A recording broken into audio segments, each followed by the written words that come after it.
Mohon perhatian semuanya kepada seluruh peserta praktikum untuk mengaktifkan kameranya.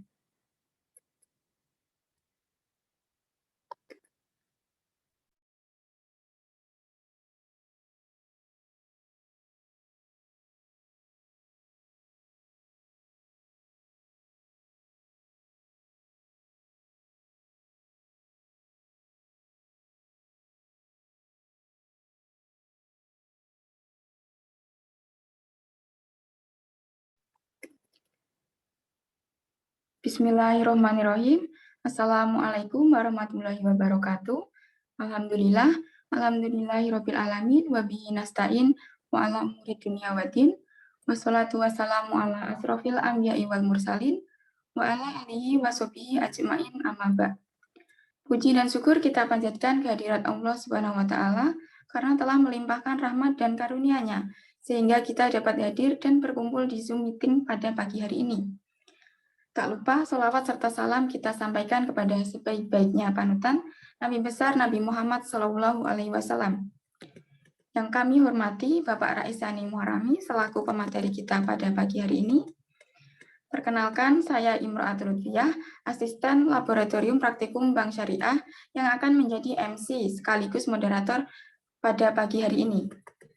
Mohon perhatian pada peserta sekalian, Zoom akan dikunci beberapa saat setelah pemaparan materi, jadi dimohon untuk tetap berada di Zoom meeting ini selama praktikum agar dapat melakukan absensi di pertemuan ini.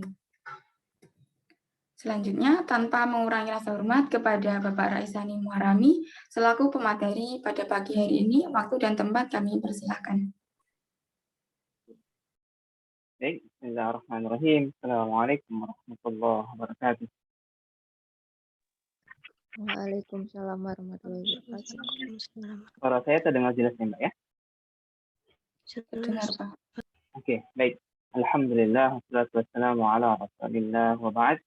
Alhamdulillah teman-teman semuanya, hari ini kita bisa melakukan pertemuan melalui pertemuan online Zoom meeting pada kesempatan kali ini. Saya mohon bisa jadikan sebagai co-host, Mbak. Saya akan share materi saya.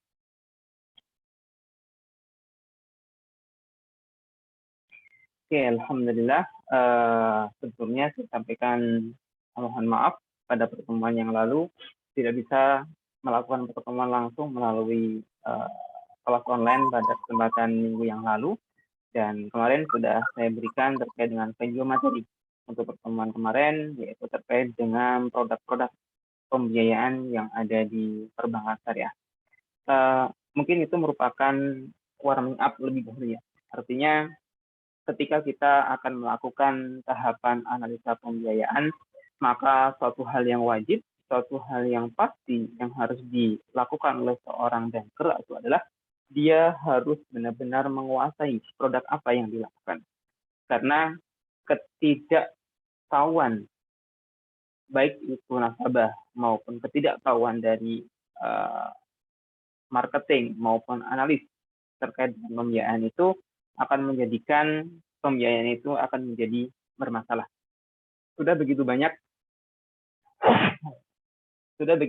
kasus-kasus yang terjadi selama ini yang merupakan gugatan yang ada di Bank Syariah bermula dari ketidaktahuan, begitu pula kesalahpahaman dari pihak nasabah terkait dengan produk-produk yang dilakukan.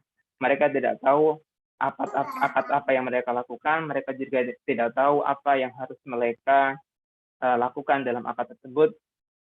Begitu pula tidak tahu bagaimana rukun syarat dari akad tersebut, maka otomatis akad tersebut menjadi rusak, akad tersebut menjadi tidak sempurna. Dan ini tentunya akan berpengaruh besar terhadap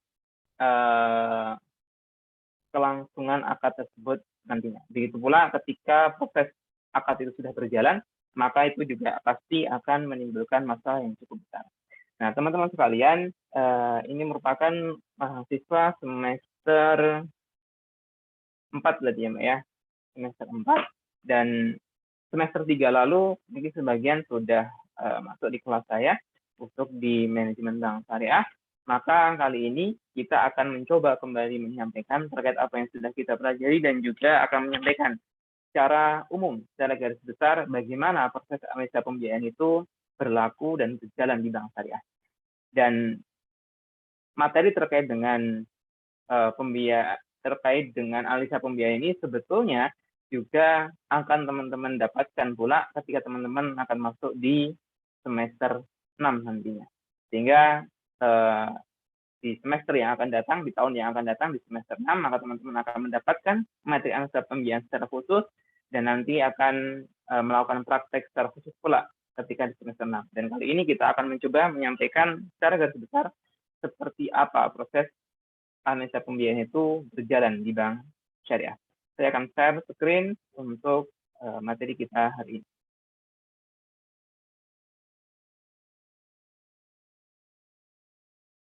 Oke, baik teman-teman semuanya, di sini sekali lagi saya akan mencoba menyampaikan terlebih dahulu tahapan proses pembiayaan yang ada di bank syariah. Karena memang pembahasan kita adalah analisa pembiayaan, maka tentunya kita akan mencoba membahas bagaimana proses analisa itu berjalan di bank syariah.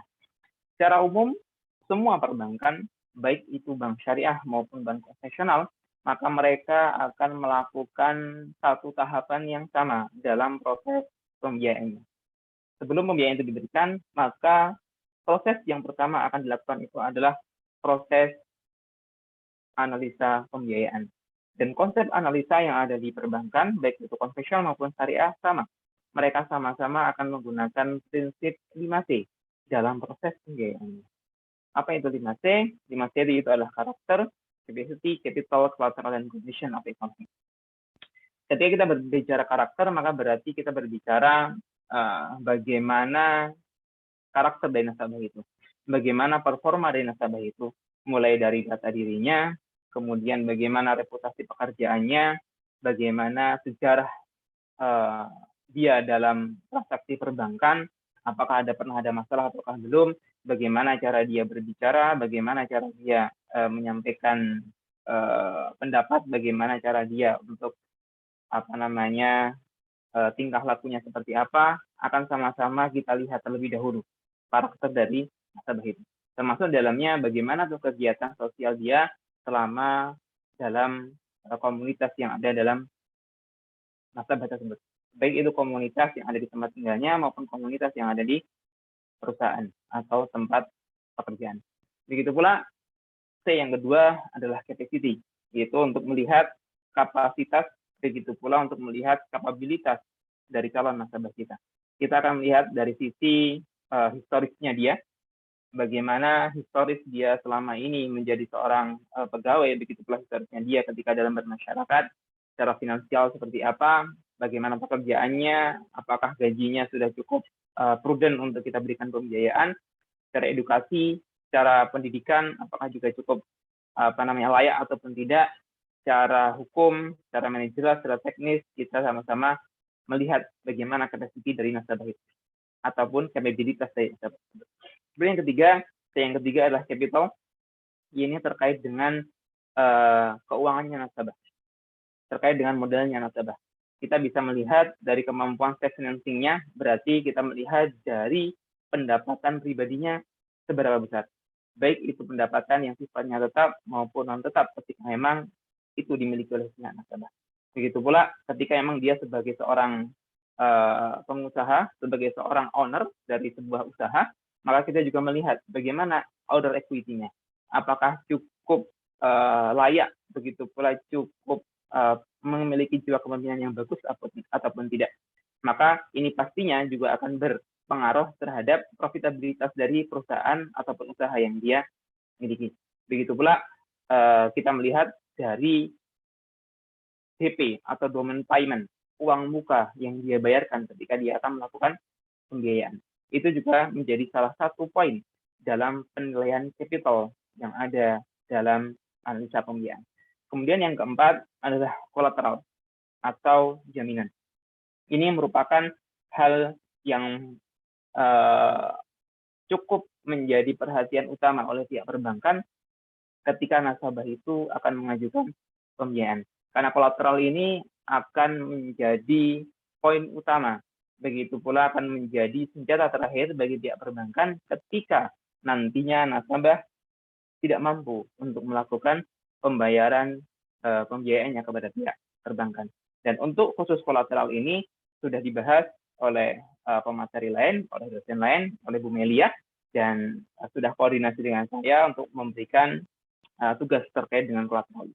Kemudian yang terakhir adalah condition of economy. Dalam hal ini adalah situasi ekonomi secara umumnya, secara globalnya. Seringkali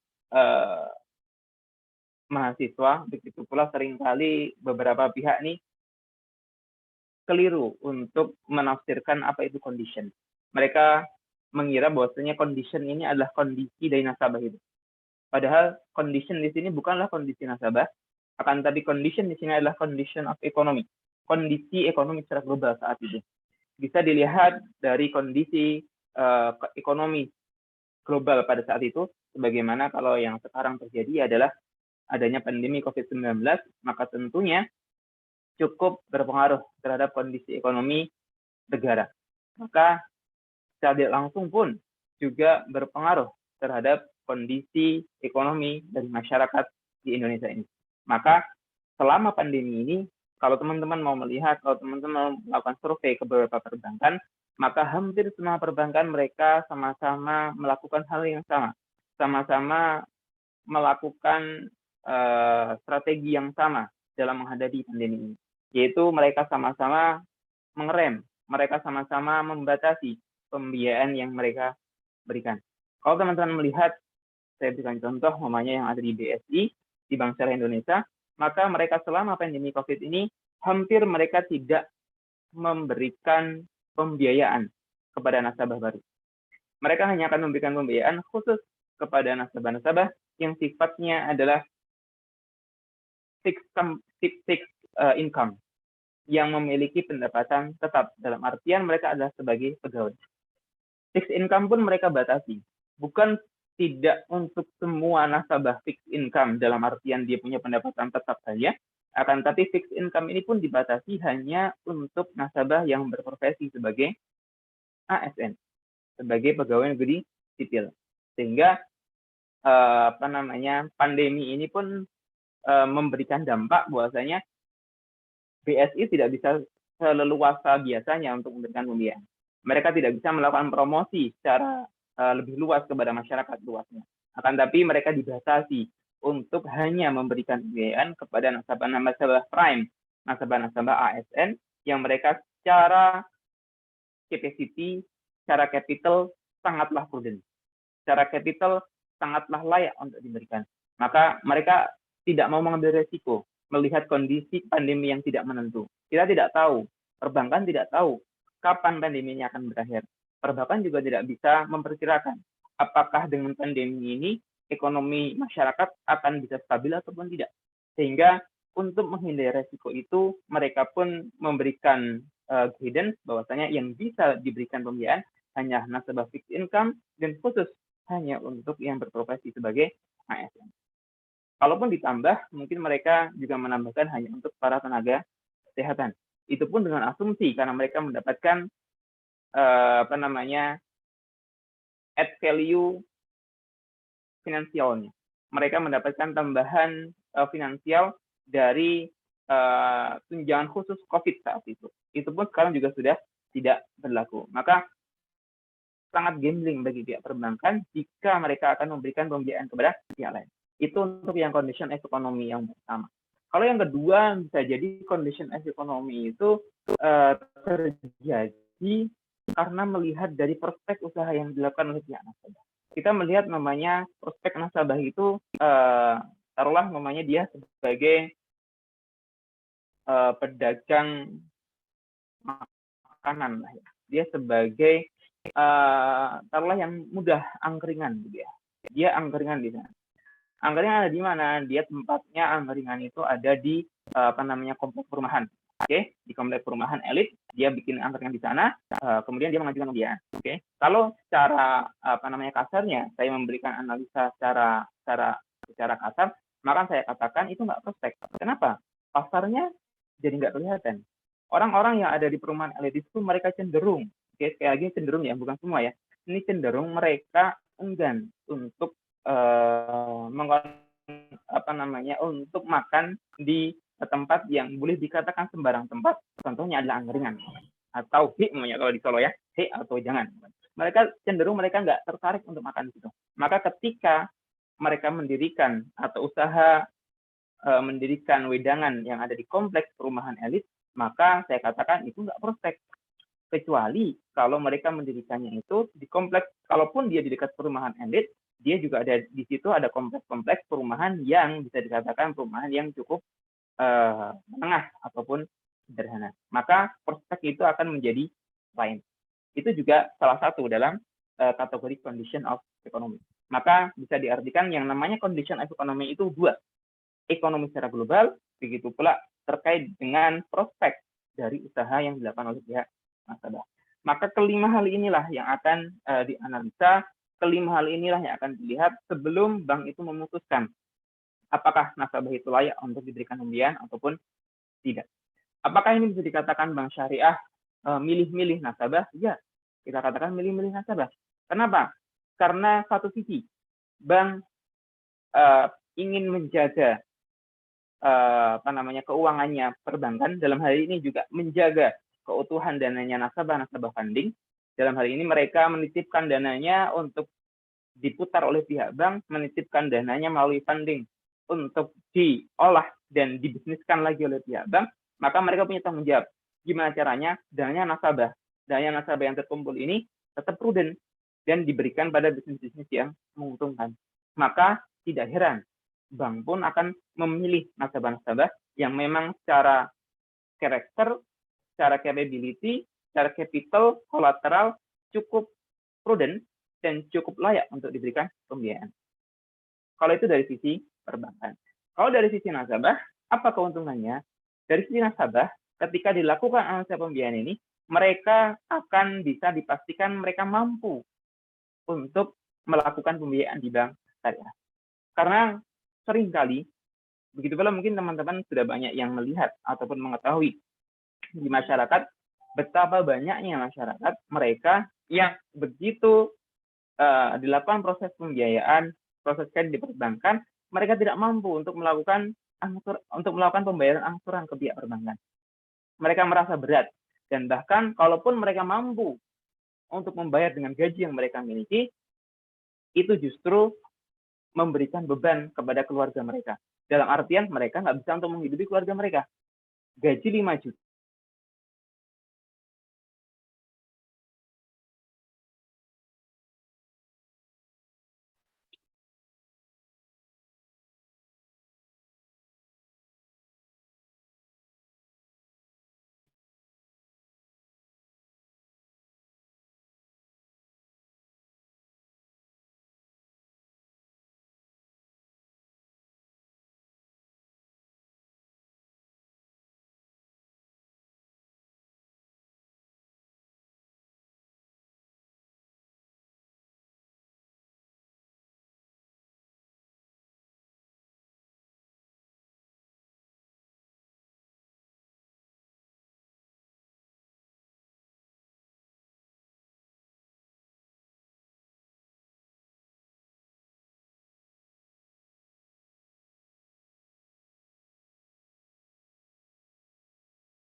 Mau tetap stay di room Zoom ya teman-teman. Sepertinya Bapak Rais terkendala sinyal.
Oke, sorry teman-teman semuanya, tadi terputus untuk koneksinya.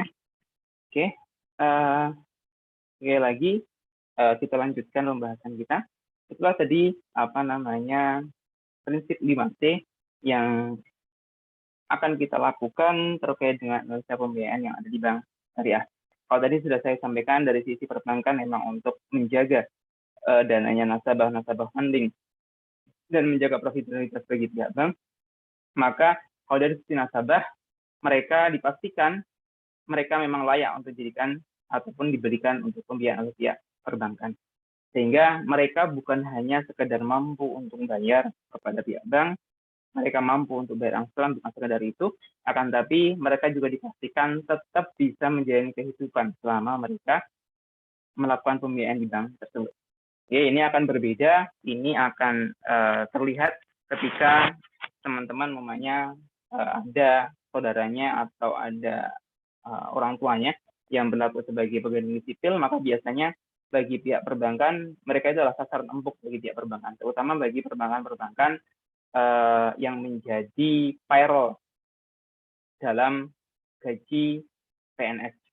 Maka mereka akan sangat menarget para PNS itu untuk menjadi nasabah premnya, karena memang mereka punya kuasa penuh nih untuk melakukan pemotongan gaji bagi para PNS itu. Maka terkadang pihak perbankan yang mereka memang fokus kepada PNS itu, mereka lupa untuk melihat hal ini. Mereka lupa untuk melihat dan memastikan bahwasanya nasabah itu memang mampu untuk melakukan pembayaran angsuran kepada pihak bank.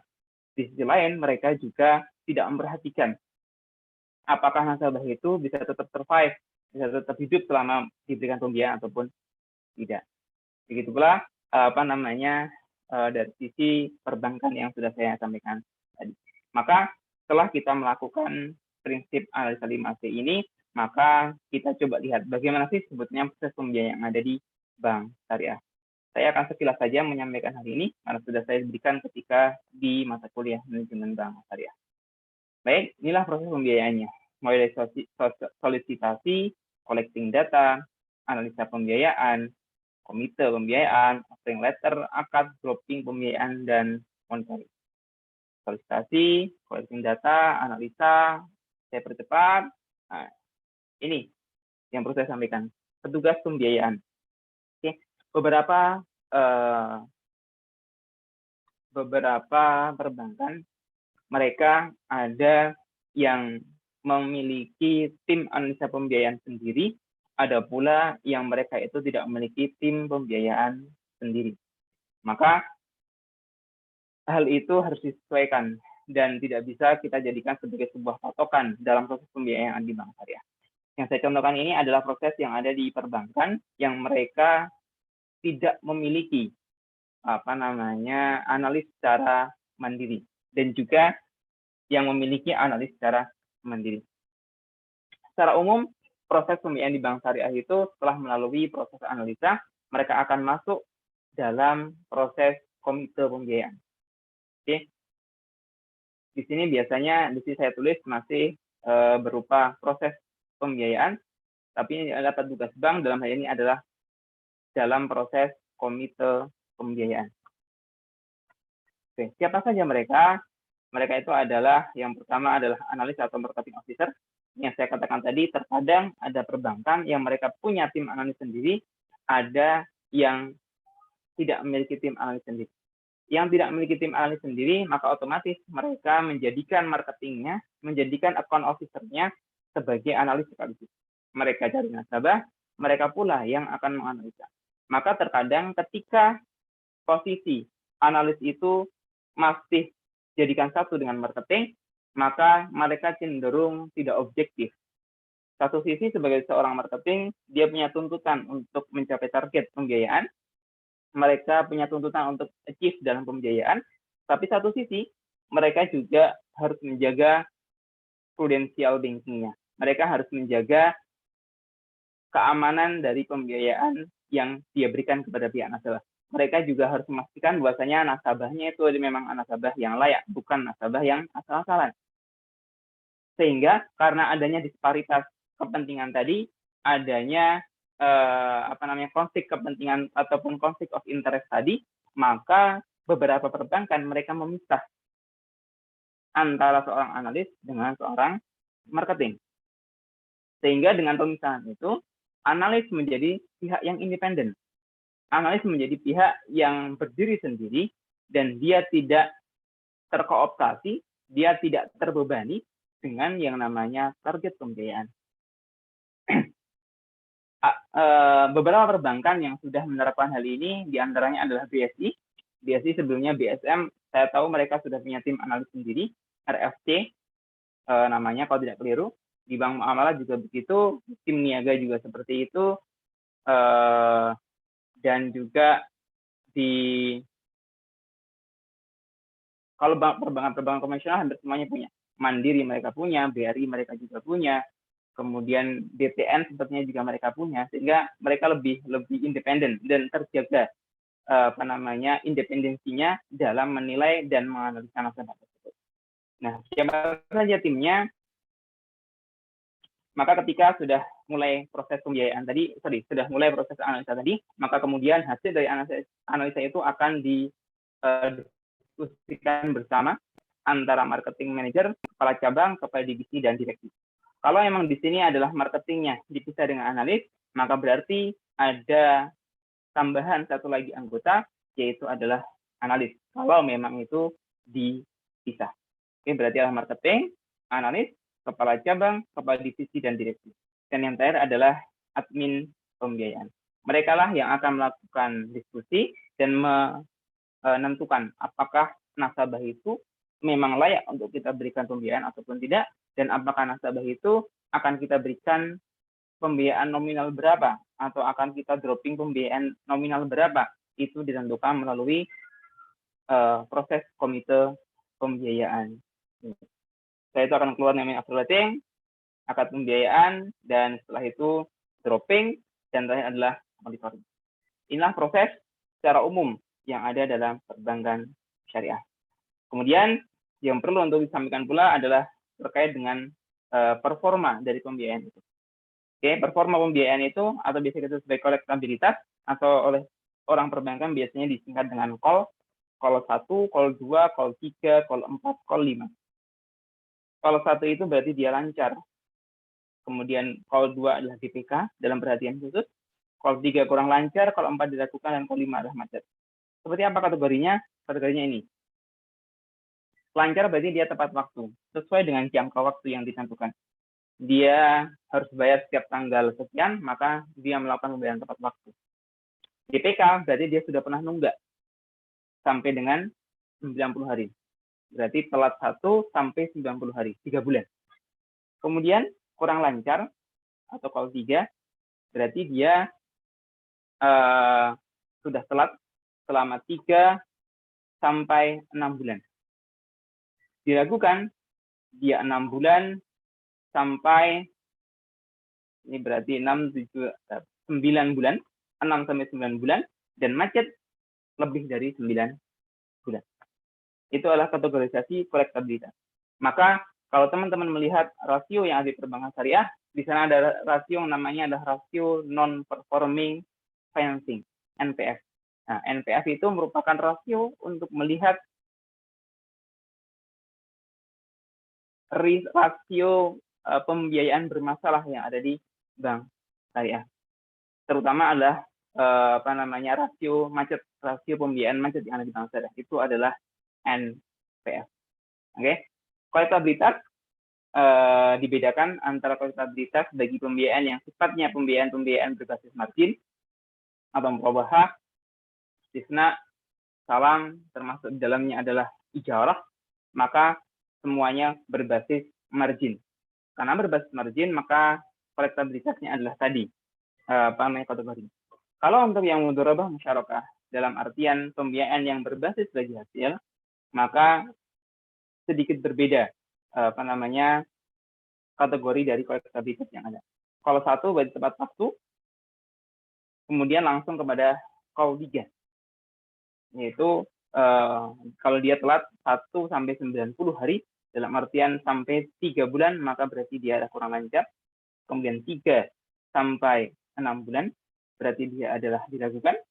Kemudian macet, berarti kalau dia lebih dari 6 bulan. Kalau tadi macet setelah lebih dari 9 bulan. Maka itulah kolektabilitas yang harus diperhatikan dan menjadi salah satu poin penting dalam proses analisa pembiayaan. Selanjutnya, saya akan sharing proses analisa yang ada di perbankan syariah. Kalau tadi adalah sedikit overview terkait dengan bagaimana proses pembiayaan di bank syariah, maka kali ini kita akan sharing terkait dengan bagaimana proses analisa pembiayaan itu berjalan di bank syariah.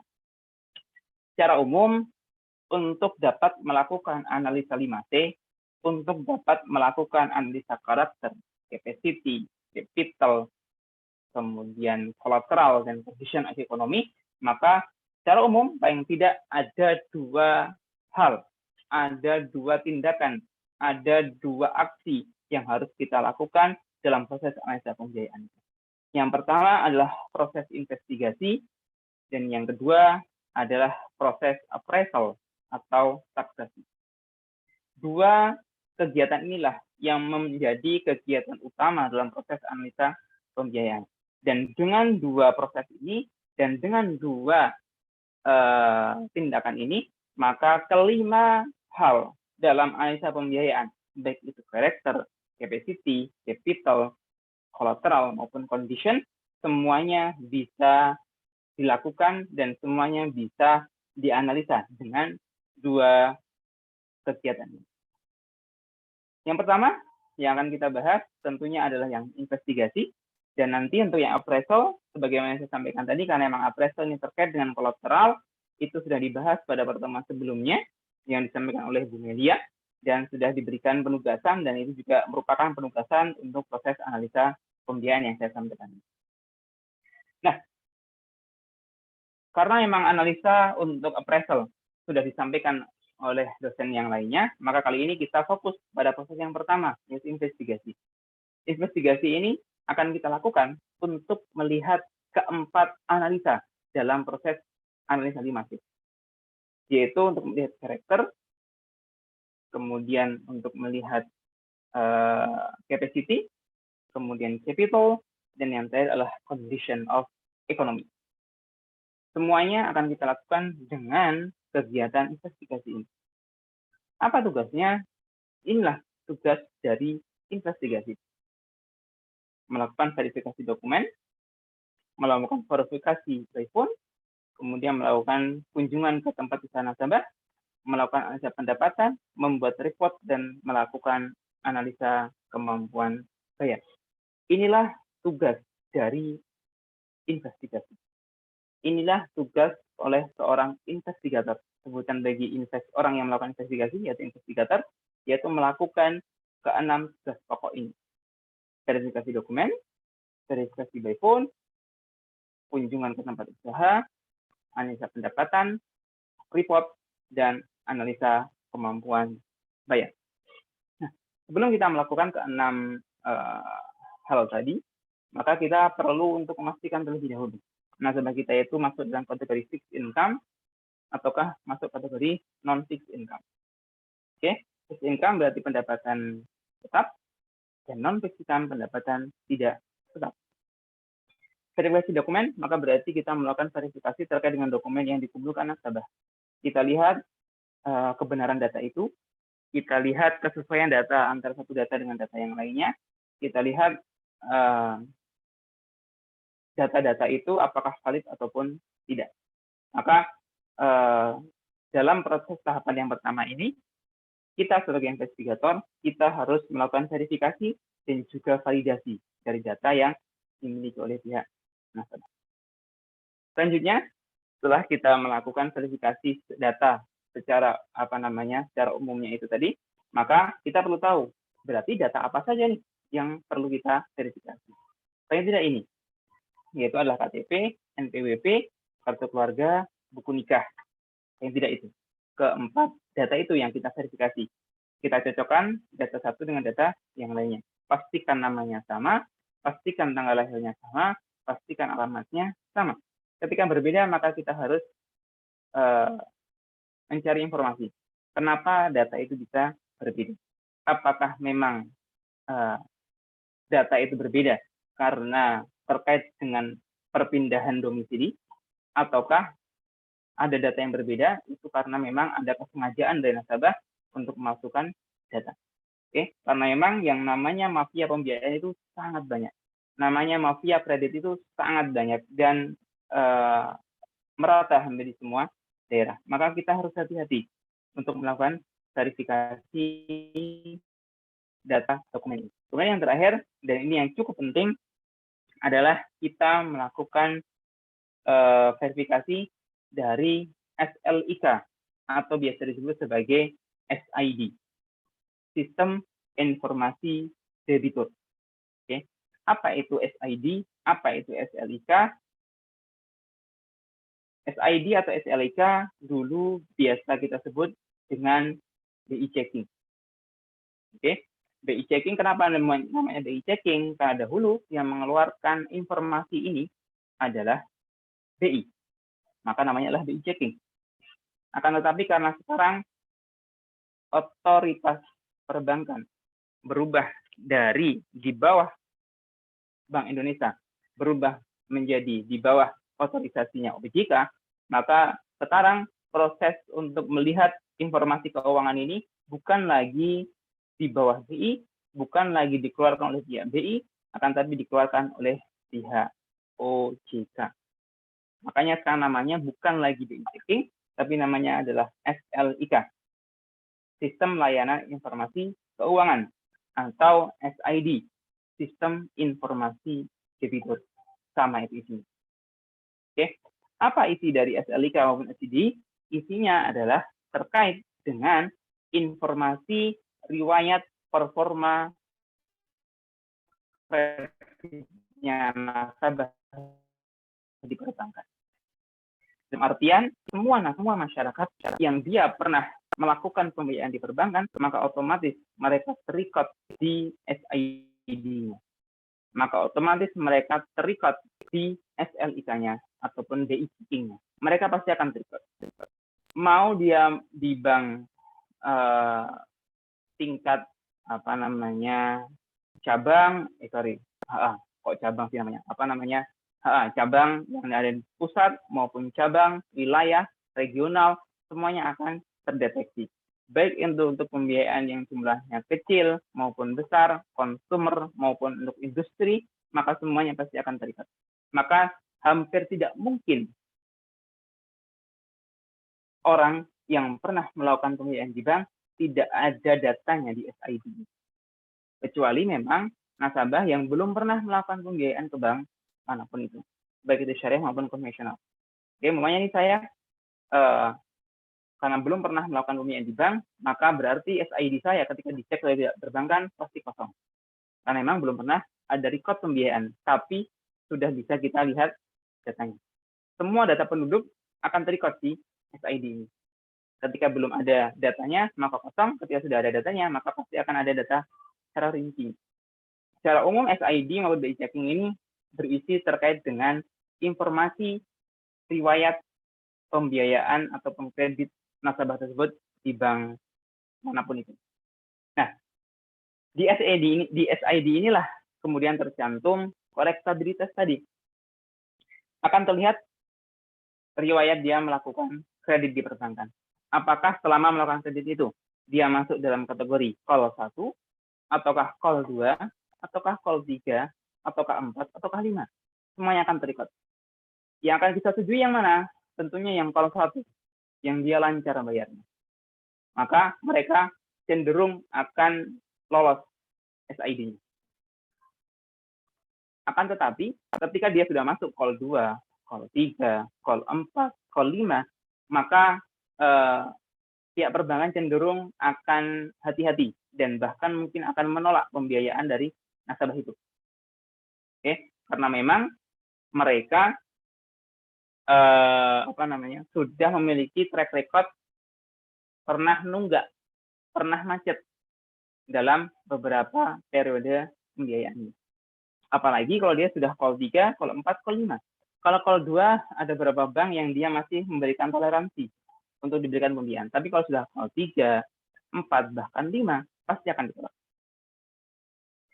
Maka pastikan semua data tadi sesuai dan sama antara satu dokumen dengan dokumen yang lainnya. Kemudian selanjutnya, setelah kita melakukan verifikasi data terkait data diri tadi, maka kemudian kita melakukan verifikasi terkait dengan data pekerjaannya. Nah, untuk data pekerjaan ini, kita pisahkan antara yang fixed income dengan yang non-fixed income. Apakah dia bekerja sebagai pegawai atau dia sebagai pengusaha? Kita lihat data-datanya. Mulai dari surat keterangan kerja, SK pegawainya, slip gajinya, SPT-nya, rekeningnya, 3 bulan terakhir, itu kita cek semuanya. Kebenarannya, validitasnya, kemudian kesamaan data antara data satu dengan data yang lainnya, semuanya kita cek.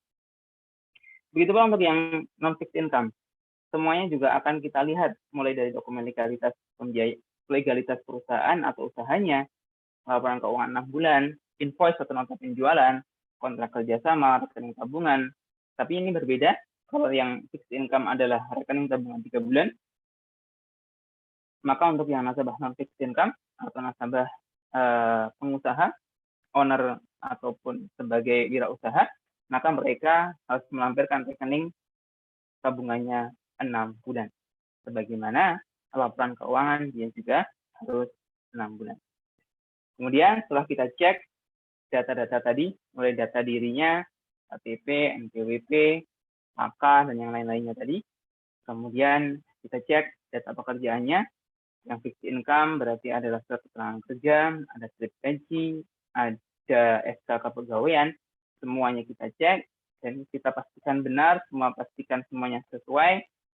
Begitu yang non fixed income, kita cek usahanya, laporan keuangannya lengkap ataupun tidak, invoice-nya, kontrak kerjasamanya, kita semuanya lihat dan kita pastikan semuanya sudah sesuai, semuanya sudah seragam antara satu data dengan data yang lainnya. Maka selanjutnya kita melakukan verifikasi telepon. Kita konfirmasi nih datanya melalui telepon kepada pihak-pihak yang kita rasa dia tahu terkait dengan data nasabah. Verifikasi by phone ini biasanya berlaku untuk nasabah-nasabah yang berstatus sebagai pegawai, sebagai pekerja, fixed income. Dia punya pendapatan tetap.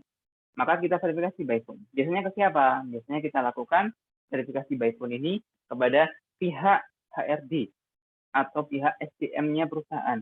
Kenapa kita ke sana? Karena memang pihak yang paling tahu terkait dengan nasabah itu adalah SDM-nya, karena mereka yang mengurusi data pegawai itu. Maka kita cek ke pihak SDM-nya, ke pihak RD-nya, apakah data-data pekerjaannya tadi benar ataupun tidak. Begitu pula kita telepon nih.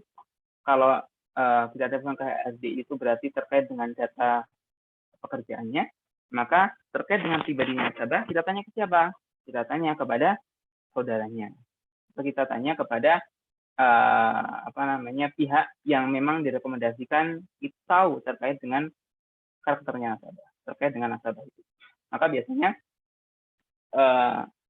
setiap orang yang melakukan pengajuan pembiayaan, mereka akan diminta untuk menuliskan satu nomor dari nomor saudaranya yang bisa dijadikan sebagai pihak yang bisa dihubungi oleh pihak perbankan. Biasanya dulu ketika kakak saya melakukan pembiayaan, maka beliau memberikan nomornya saya. Saya ditelepon sama pihak bank,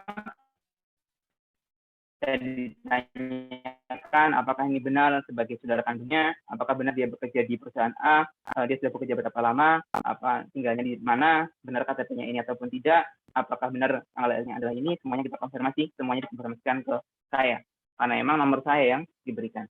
Begitu pula sebaliknya nih, ketika saya melakukan pembiayaan, saya pun memberikan nomor kakak saya, dan beliau ditelepon dan ditanyakan terkait dengan diri saya, terkait dengan pekerjaan saya, terkait dengan tempat tinggal, terkait dengan segala hal yang berkaitan dengan data diri pribadinya saya. Karena memang semua nasabah pembiayaan harus melampirkan itu dan harus mencantumkan. Untuk nasabah non-fixed income bisa nggak verifikasi by phone? Bisa. Dengan catatan memang perusahaan yang dia miliki adalah perusahaan yang sudah cukup terkenal, sudah cukup besar, sudah well-known company. Selama sudah well-known company, maka jika dirasa cukup konfirmasinya by phone, maka itu sudah cukup. Kemudian kalau verifikasi by phone tadi ternyata tidak mencukupi datanya, tidak memberikan data yang cukup lengkap, maka kemudian dilakukanlah kunjungan ke tempat usahanya nasabah atau yang bisa disebut sebagai OTS. Oke, OTS ini berarti kita datang ke tempat usahanya, kita datang ke tempat bekerjanya nasabah. Kita tanya-tanya kepada HRD-nya, kita tanya-tanya langsung kepada bagian SDM-nya. Oke, Dan itu merupakan cara yang paling utama, cara yang paling ampuh ketika memang kita merasa ragu terhadap calon nasabah kita.